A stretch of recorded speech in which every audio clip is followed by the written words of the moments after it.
Chapter 8 never speak ill of others. Kovid and Sudharm. Kovid और सुधर्म एक आश्रम में रहते थे। As the years pass they became proficient in all the scriptures. Guruji ने उनका टेस्ट लिया और देखा कि वो दोनों इक्वली प्रोफिशेंट है अपनी नॉलेज में। लेकिन गुरुजी जानते थे कि उनको अभी भी एक इम्पॉर्टेंट टेस्ट लेना था उनका, to find out whether they had put their knowledge into practice. एक मॉर्निंग गुरुजी ने कोविद को अपने पास बुलाया। उन्होंने आश्रम की और उनकी पढ़ाई के बारे में बात करी और कुछ देर बाद गुरुजी ने बोला, Sudharma, you have studied together under my tutelage. You have mastered the scriptures, and I am happy that both of you are equally proficient in your knowledge. But if you have to say a few words about Sudharm, what will you say? Kovind ने respectfully गुरुजी को answer किया कि he is very honest to him, और उसको बोला कि सुधर्म ने सारे स्क्रिप्चर्स को सिर्फ बाय रोट मेमोराइजेशन रटा है।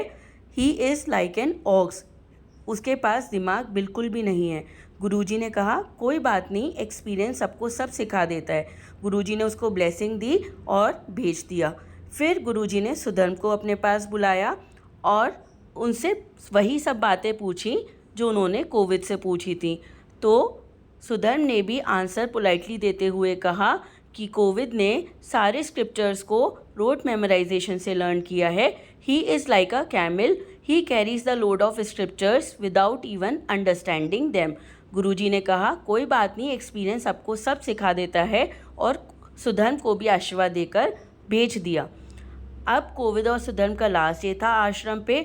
उनके लिए एक फेयरवेल फीस्ट ऑर्गेनाइज की गई थी उनके ऑनर में। The guru himself had 2 special plates laid for the disciples. सब लोग आ गए थे और सब गुरुजी का इंतज़ार कर रहे थे, पूछ रहे थे कि गुरुजी कहाँ हैं। इतने में ही गुरुजी एंटर करते हैं। सुधर्म और कोविद अपनी प्लेट्स देखते हैं और वो दोनों बहुत शॉक हो जाते हैं। कोविद की और सुधर्म की प्लेट के सामने एक प्लेट में ग्रास होती है और एक प्लेट में लीव्स होती हैं।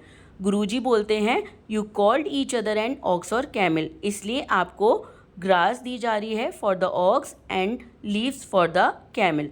गुरुजी ने अपनी बात को आगे बढ़ाते हुए कहा कि तुम दोनों एक दूसरे से जेलस होते हो। हमें कभी भी एक दूसरे की गुड पोजीशन से जेलस नहीं होना चाहिए। हमें कभी भी अपने आप को किसी से कंपेयर नहीं करना चाहिए।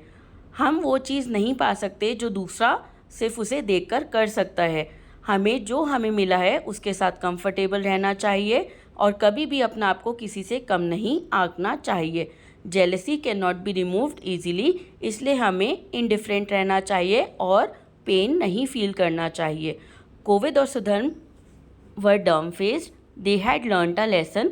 One should never slander or speak ill of others. Moral of the story: if our speech contains words that are coarse or dirty, it shows that our thoughts are also rude and evil. Thank you.